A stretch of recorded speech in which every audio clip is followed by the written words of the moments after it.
Illahil munazzali an simatil qudusi wal alwan wal kafiyah.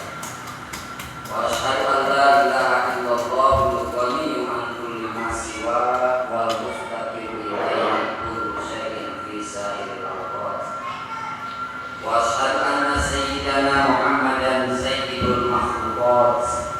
Wassalatu wassalamu ala rasulillah sahibul haudi wasyafa'at wa ala alihi al-mufaddalina ala sa'iril umam wa ala ashabihi al-faizina bi anwa'il khairati wa ni'am. Amma ba'du fa ya ikhwati usikum wa nafsi bi taqwallah wa bi ta'atihi wa bi jahdi an ma'siyatihi ta'allakum tuflihun. Faqala ma'alifu rahimahullahu ta'ala wa nafa'ana bi barakati amin ya rabbal alamin. Wa yajibu fi haqqi ta'ala kaunu qadiran wal kauniyatul madhkurah sifatun sabitatun bi nafsiha qaimatun bi dzati lazimatun lil qudrah. Pertama-tama marilah kita panjatkan puja dan puji kehadirat Allah yang Maha Suci, yang mana dengan kudrah iradah Allah Subhanahu wa taala di malam ini kita semua telah dikumpulkan oleh Allah di tempat yang sangat mulia, tempat yang sangat agung, yaitu di dalam masjid dalam rangka melaksanakan tugas dan kewajiban dari Allah Subhanahu wa taala, yaitu sholat Isya dan sunnah Rasulullah Sallallahu Alaihi Wasallam, pandangan Al-Imam Syafi'i, yaitu juzul jamaah. Mudah-mudahan ibadah-ibadah kita baik yang fardhu, yang wajibnya ataupun yang sunnah-sunnahnya diterima oleh Allah Subhanahu wa taala dan menjadi asbabiyah nanti di akhirat kita dihisab oleh Allah hisaban yasira, dengan hisaban yang sangat ringan. Kenapa? Karena kita semua tahu bahwa sholat adalah muaranya amal. Sholat adalah tangkalnya amal. Sholat adalah tangkalnya ibadah. Semua ibadah induk kepada sholat. Tidak ada satu ibadah pun yang tidak induk kepada sholat. Makanya ini sholat adalah ibadah yang paling istimewa. Sehingga kan saking istimewanya itu sholat, Rasulullah Sallallahu Alaihi Wasallam tatkala difardukan sholat oleh Allah kepada beliau dan umatnya, kefarduan yang lain dibawa oleh malaikat Jibril, disampaikan oleh malaikat Jibril kepada baginda Muhammad.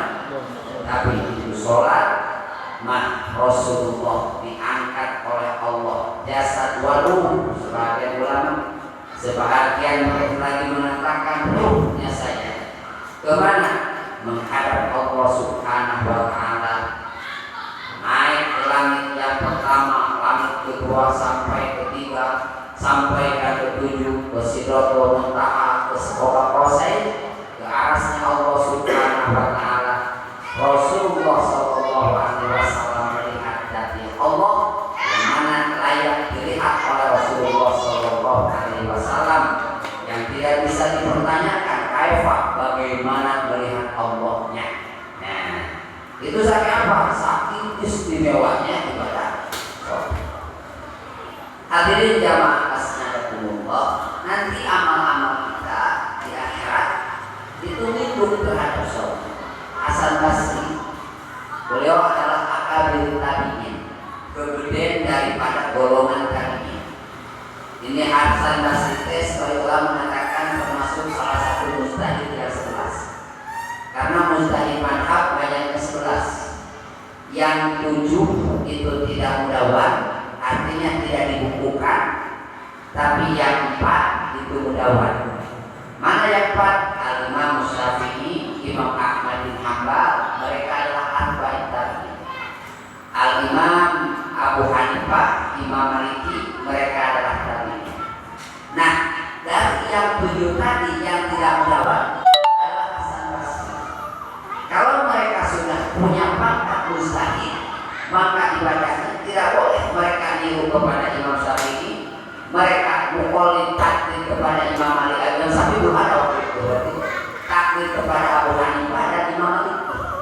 Maka mereka langsung mengikuti hadis dan Quran. Kenapa? Karena dia adalah mustahil. Sehingga kan kalau orang sudah jadi mustahil, haram hukumnya dia taklid kepada orang lain.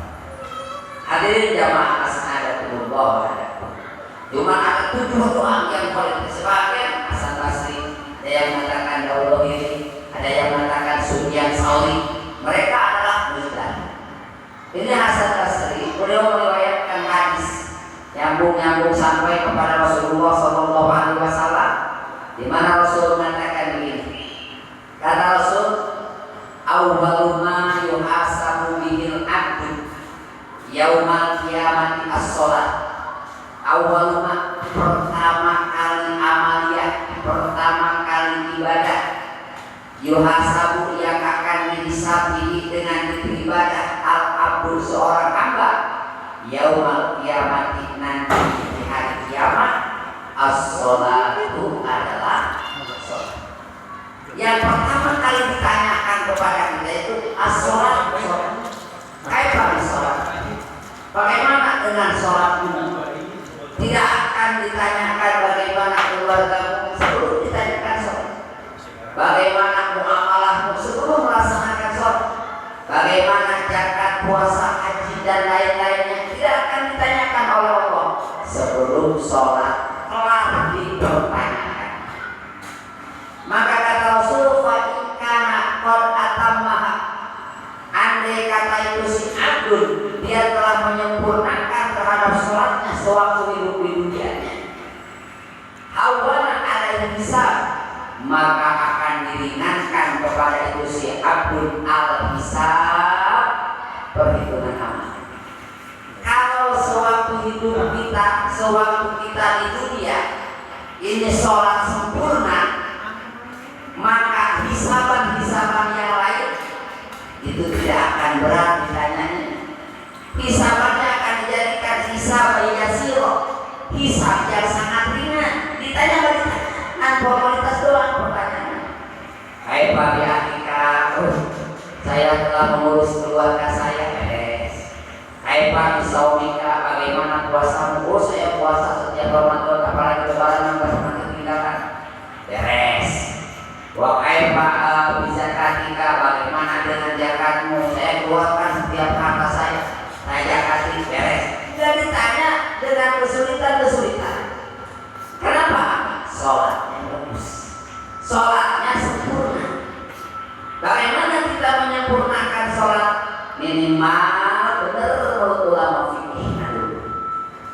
Maksimal nama harus benar dengan kata sesuai aturan ulama-ulama sufiah, ulama-ulama yang ngurus terhadap hati. Pertama, fikihnya dulu. Syarat yang 5 harus terpenuhi, rukun yang 17 harus terpenuhi, sunat af'al yang 6 harus terpenuhi, sunat hayat yang mana 15 harus terpenuhi. Dan bukan saja terpenuhi, tapi kita harus tahu satu persatu. Kita harus paham ini hukumnya ini, takbiratul hukumnya ini, takbiratul ihram hukumnya ini, takbiratul intiqal hukumnya ini, baca iftitah hukumnya ini. Kita harus paham. Sehingga kan di dalam perkataan Sayyidina Al-Albani, kalau ada orang sholat ditanya Allahu Akbar, itu orang ditanya dari sholatnya. Kalau nanti Allahu Akbar saya jawab kan nggak tahu ini. Dari sholat ditanya, kita kamu mengatakan Allahu Akbar apa sih hukum? Nggak tahu saya mah. Kan Ustaz kalau sholatnya bilang Allahu Akbar, saya mah nggak paham.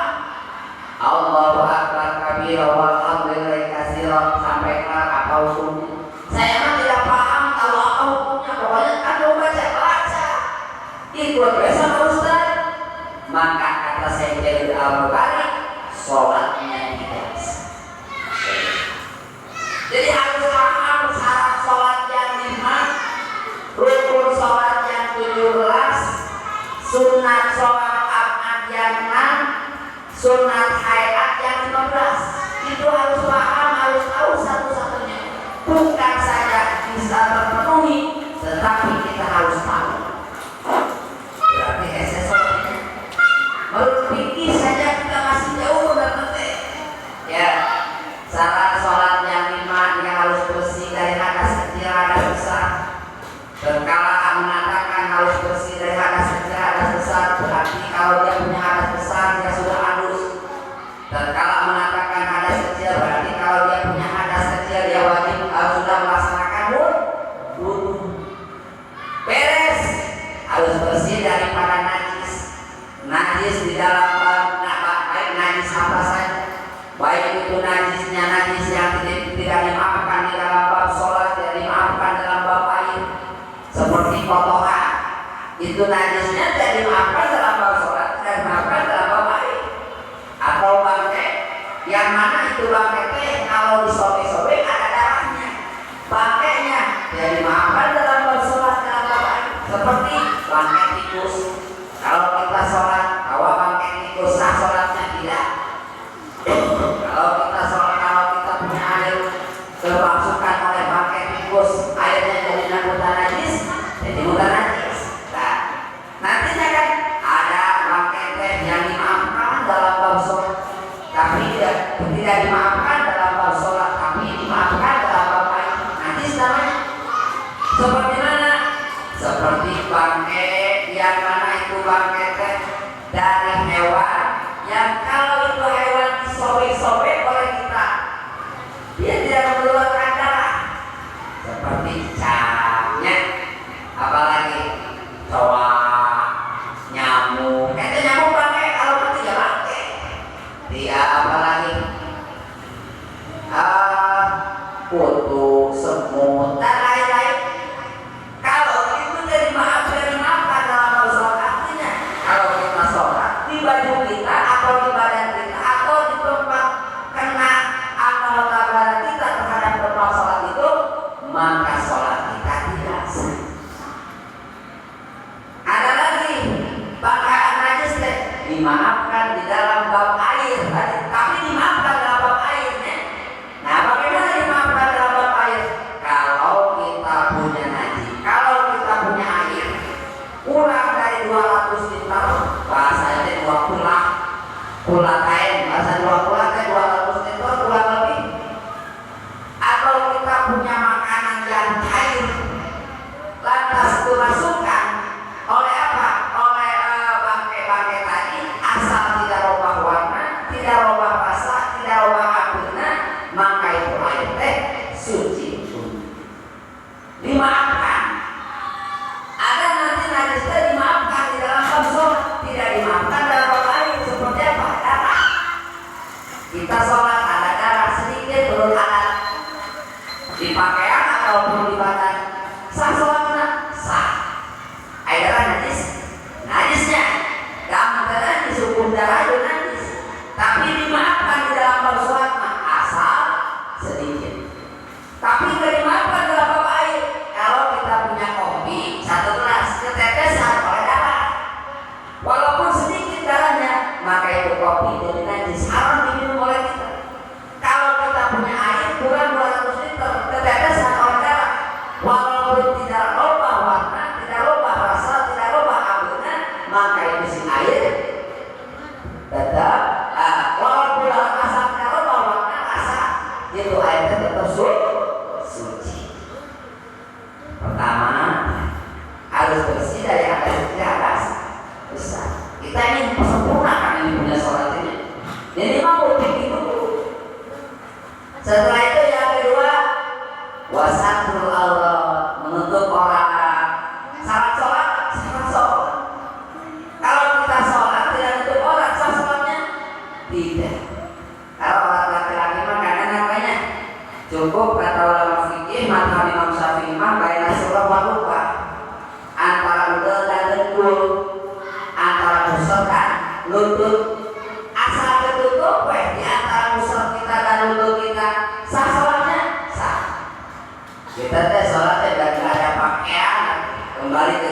Jepang dulu sampai pakai karet ke orang tua kan zaman Jepang pun saking tidak ada pakaian teh cuma misalnya nutupan antara udah dan kemudian di sholatnya ya. Sekarang kalau sholat begitu jadi walaupun pakaian banyak nah sombongnya berenya sombong doang kalau mau sholat orang dia cuma pakai kolor doang pakai baju tidak ke bawah kolor sebab di bawah lutut sah tapi tidak punya etika karena Allah menyuruh kepada kita ketika kita ibadah ayo dandan yang bagus ya tahun kudu zinatakum inda kulli masjid pakai oleh kamu sekalian perhiasan kamu sekalian inda kulli masjidin setiap kamu melaksanakan sholat ayo inda kulli sholat disuruh oleh Allah walaupun hukuman sunnah pakai imam sunnah minimal kita koreksi desa imam akhirnya sholat kalau tidak ada kalau udah berani mah pakai imam yang gede gak apa saya ternyata masih malu kenapa sih polisi gak malu pakai baju seragamnya kita harus malu segala pakai imam sunat nah jangan karena ingin disebut ustaz ya, itu bukan ria itu yang tidak boleh kalau kita tujuannya mengikuti sunnah Rasul pakai imam pakai tidak ada apa selendang ya selendangnya bukan selendang ustaz lain selendang sunnah disunahkan sehingga kan kata Rasul andai kata kita atau ulama fikih andai kata kita sholat saking sunnahnya pakai lidah kita nggak punya lidah nggak punya selendang ada baju dua yang satu pakai selendang itu baju apalagi kalau imam mama sampai ke sunatnya pakai imam mama kalau saja kita tidak ada pakaian tidak ada sholat pada apa lagi ada tampar pakai saking sunat-sunatnya pakai tampar atau nggak ada tampar apel di sini nah itu sunat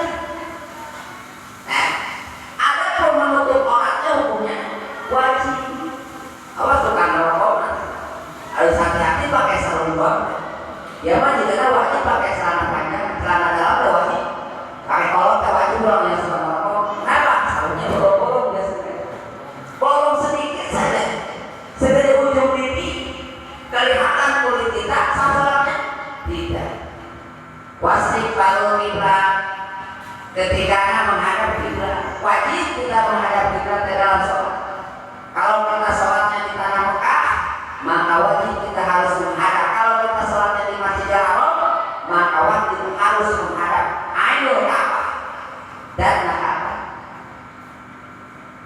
harus menghadap Ainul Ka'bah kalau kita sholatnya di luar Masjidil Haram di tanah Haram maka wajib harus menghadap dada kita kemana?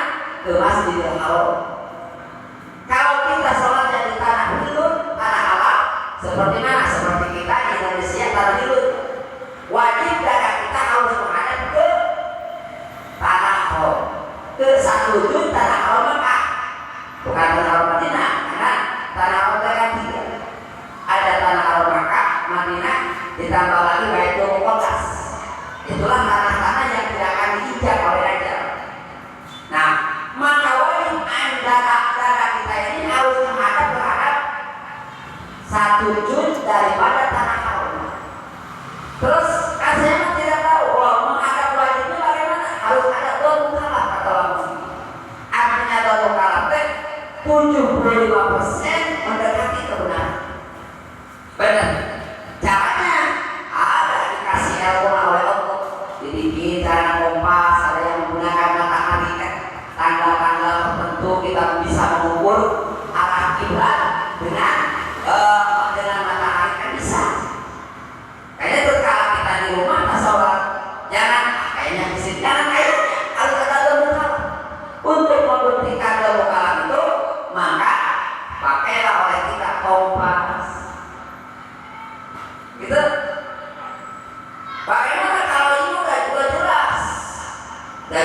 kompasna masjidnya kayaknya. Terus sholat kita dada kita tidak menghadap terhadap ain Ka'bah sana. Ain masjid Al Haram dipengkolkan sedikit sah. Tidak jadi, walaupun sedikit kita mengkolnya maka tidak sah sholat. Hadirin jamaah asnadakumullah, wa dukhul waktu keempatnya masuk waktu.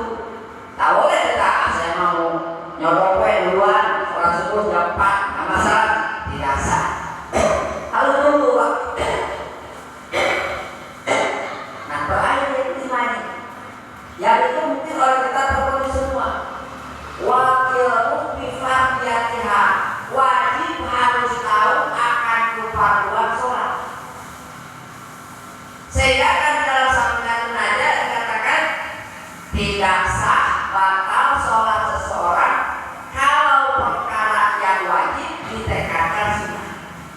Nah, itu makanya dia harus tahu dia akan kefarduan sholat.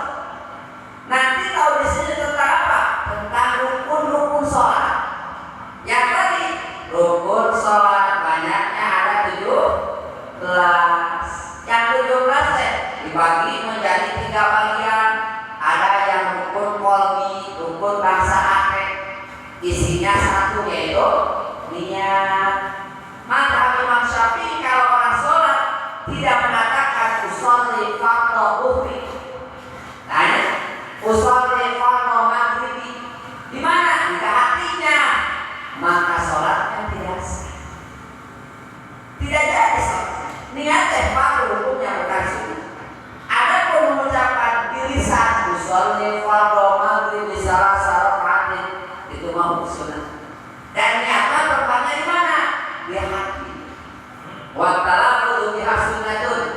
Mengucapkan niat hukumnya sunnah. Apa tujuannya?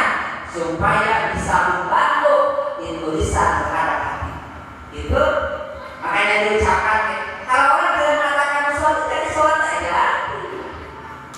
Nah kalau di hatinya tidak mengatakan sholat, tidak.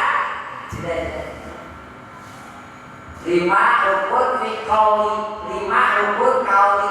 Dan 17 mana? Takbiratul ihram, rukun qauli. Karena rukun qauli wajib diucapkan. Tidak salah sholat. Dia mengatakan Allahu Akbar, tapi suara tidak terdengar. Gerak-gerak misalnya, ya. Bahkan bibirnya juga punya film, cuma tidak mengeluarkan suara. Kenapa menurut qauli wajib diucapkan Allahu Akbar? Wajib mendengar diri kita sendiri. Kecuali kata ulama di tempat yang lain, tempat yang amik, kita sholatnya di pinggiran kereta. Keretanya lewat nggak berhenti terus menerus. Sekecil apapun itu suara kita tidak akan kedengaran. Nah itu mah Allahu Akbar. Jadi kedengarannya. Kalau di tempat yang bising, kata ulama kan begitu. Nah, yang kedua Fatihah, Bismillah itu minha, dan Bismillah ayat itu minha, ayat daripada Fatihah. Awas, maka yang Syafi'i kalau nggak baca Bismillah nggak sah. Saya mau baca pangan imam saya nggak baca nggak sah. Ya, awas, saya mau baca pangan imam saya tidak baca tidak sah makmumnya. Kalau si makmum tahu bahwa si imam tidak membaca Bismillah, maka dia tidak sah sholat. Oh Pak ini mah Jumat Pak bingung saya teh. Yang imamnya mereka siapa? Yang mereka yang jadi imam. Gimana? Jangan Jumat. Kenapa? Karena tidak ada Jumat di sana. Kalau jelas-jelas imamnya tidak baca Bismillah. Sebagai berjamaah dalam Jumat hukumnya wajib. Ketiganya apa? Membaca sholawat, membaca tasawuf akhir rukun qauli. Keempat, membaca sholawat kepada baginda Muhammad SAW di dalam tasawuf. Setelah tasawuf akhir. Kelima, salam. Kelima, syarat kita harus tahu ini yang memang hukumnya wajib. Kalau ditanya takbiratul ihram apa hukumnya wajib? Pakai apa hukumnya wajib? Baca salawat kepada Rasulullah hukumnya wajib. Baca salawat kepada Nabi sallallahu alaihi wasallam hukumnya wajib. Salam hukumnya wajib. Salam. Beres kita rukun kauli tahu, maka wajib kita harus mengetahui rukun fi'li yang 8. Mana? Berdiri, lantas ruku, ditambah lagi iktidal, ditambah lagi sujud, duduk di antara dua sujud, duduk di dalam tasawuf akhir, duduk di dalam membaca salawat kepada Nabi, duduk di dalam baca salam, ditambah 4 apa? Tumanina. Di mana? Tumanina di dalam ruku, tumanina di dalam iktidal, tumanina di dalam sujud, tumanina di dalam duduk di antara dua sujud. 17. Setelah itu semua cukup? Belum cukup juga. Belum sempurna juga sholat kita. Kenapa? Karena ada sunat ab'ad yang 6 yang tidak boleh kita tinggalkan. Kenapa? Karena setengah wajib. Sehingga kan sunat ab'ad kalau ditinggalkan sholat memang sah, tapi sholatnya tidak sempurna. Acak-acakan.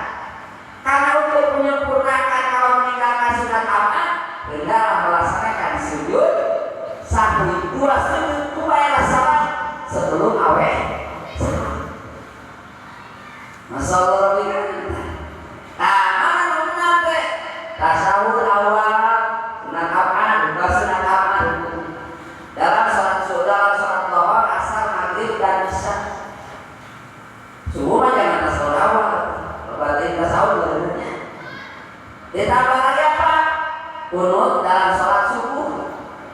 Membaca salawat kepada Nabi dalam kunut. Membaca salawat kepada keluarga Nabi dalam kunut. Ditambah lagi satu lagi apa? Membaca salawat kepada keluarga Nabi setelah beres membaca salawat kepada Nabi di dalam duduk tasawuf akhir. Allahumma sholli ala sayyidina Muhammad wa ala ali sayyidina Muhammad. Itu sudah tak. Sehingga kalau orang sholat meninggalkan Allahumma sholli ala sayyidina Muhammad, Allahumma sholli ala sayyidina Muhammad dalam tasawuf akhirnya, maka dia tidak sempurna sholat. Harus berusaha ya. Karena alergi masyarakat sama keluarga Nabi muncul seperti itu. Allahumma sholli ala sayyidina, Allahumma sholli ala Muhammad. Gak mau baca Allah ala Muhammad, gak mau ya. Muncul. Madhab Imam Syafi'i, maka sholatnya tidak sempurna. Ini tuh mengatakan sunat membaca salawat kepada keluarga Nabi. Sunat apa? Pandangan Imam Syafi'i. Imam Syafi'i punya santri yang sangat luar biasa, Imam Ahmad bin Hanbal. Sehingga kan derajatnya sama mustahid. Mustahid dalam Abu Dawud. Pengikutnya banyak luar biasa. Kata Imam Ahmad bin Hanbal, adapun membaca salawat kepada keluarga Nabi Muhammad SAW setelah baca salawat kepada Nabi dalam duduk tasawuf akhir, wajibun, hukumnya wajib. Sehingga kan kata Imam Ahmad bin Hanbal, kalau orang sholat tidak baca salawat kepada keluarga Nabi, sholat tidak sah. Itu juga. Kita sunat apa? Beres kita melaksanakan sunat apa? Sunat hayat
rupiah orang apa nanti ada di mana?